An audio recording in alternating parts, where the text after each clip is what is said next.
As the saying goes, সৎসঙ্গে স্বর্গবাস, অসৎসঙ্গে নরকবাস.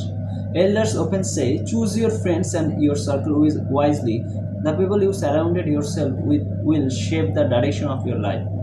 দুজন mature establish মানুষ বিয়ে করে আলাদা থাকতে শুরু করেছিল শুধু নিজেদের একটা সুন্দর সংসার করার জন্য। শুরুতে সব ঠিকই ছিল, সম্পর্ক মানে ছোটোখাটো ঝামেলা, ভুল বোঝাবুঝি আর অ্যাডজাস্টমেন্ট। এমন পরিস্থিতিতে সবচেয়ে জরুরি হলো একটু পজ নেওয়া, পরিস্থিতি বিশ্লেষণ করা আর মন শান্ত হলে নিজের পার্টনারের সঙ্গে কথা বলে সমস্যার সমাধান করা।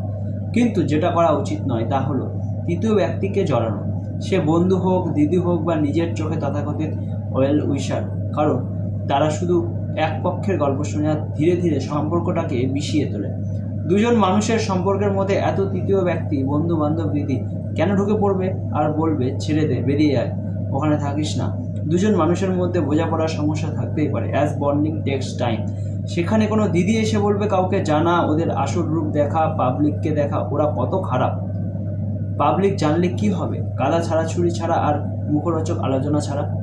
বন্ধু আর ওয়েল উইশারদের কথা বাদই দিলাম, এমন এক বন্ধু আছে যাকে সবসময় দেবলিনার পিছনে লেজ হয়ে ঘুরতে দেখা যায়।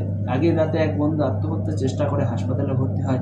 এই খবরটা সবার আগে তাকেই জানানো হয়েছিল, অথচ পরের দিন সকালে প্রথমে সে স্কিন কেয়ার প্রোডাক্টের প্রমোশন করছে। কিছুদিন পর আবার বন্ধুর বৈবাহিক সমস্যার কথা বলছে। এত ভালো বন্ধুর জীবনে খারাপ ঘটনা ঘটে গেল, কিন্তু প্রোডাক্টের প্রমোশন ইজ ভেরি ইম্পর্টেন্ট। তারপর হাসপাতালে গিয়ে ব্লগ বানিয়ে বন্ধুর ভিডিও পোস্ট করা হলো। এতটা ইনসেনসিটিভ মানুষ আজকাল। পরের দিন আবার সেজে গুজে হাসপাতালে, সেই ব্লগে একসঙ্গে 3টে জিনিস কভার করা হলো: দাদার জন্য গিফট, বন্ধুর নেল স্টুডিওর প্রমোশন, দেবলীনা নন্দীকে হাসপাতালে দেখতে যাও। কিন্তু এখানেও থাম্বনেইলে কার ছবি? দেবলীনা নন্দী। ভিডিওর প্রথম 3 সেকেন্ডের হুকিকে দেবলীনা নন্দী। স্বাভাবিকভাবে এই 2-3টে ভিডিও তার চ্যানেলে সবচেয়ে বেশি ভিউ হয়েছে। আর একজন বন্ধু দিদি হাসপাতালে গিয়েছে, তার ঠিক আছে, কিন্তু তার জন্য কি ছবি তুলে ক্যাপশনে পোস্ট করতে হবে যাতে মানুষ বেশি দেখে, জানে উনি গিয়েছিলেন?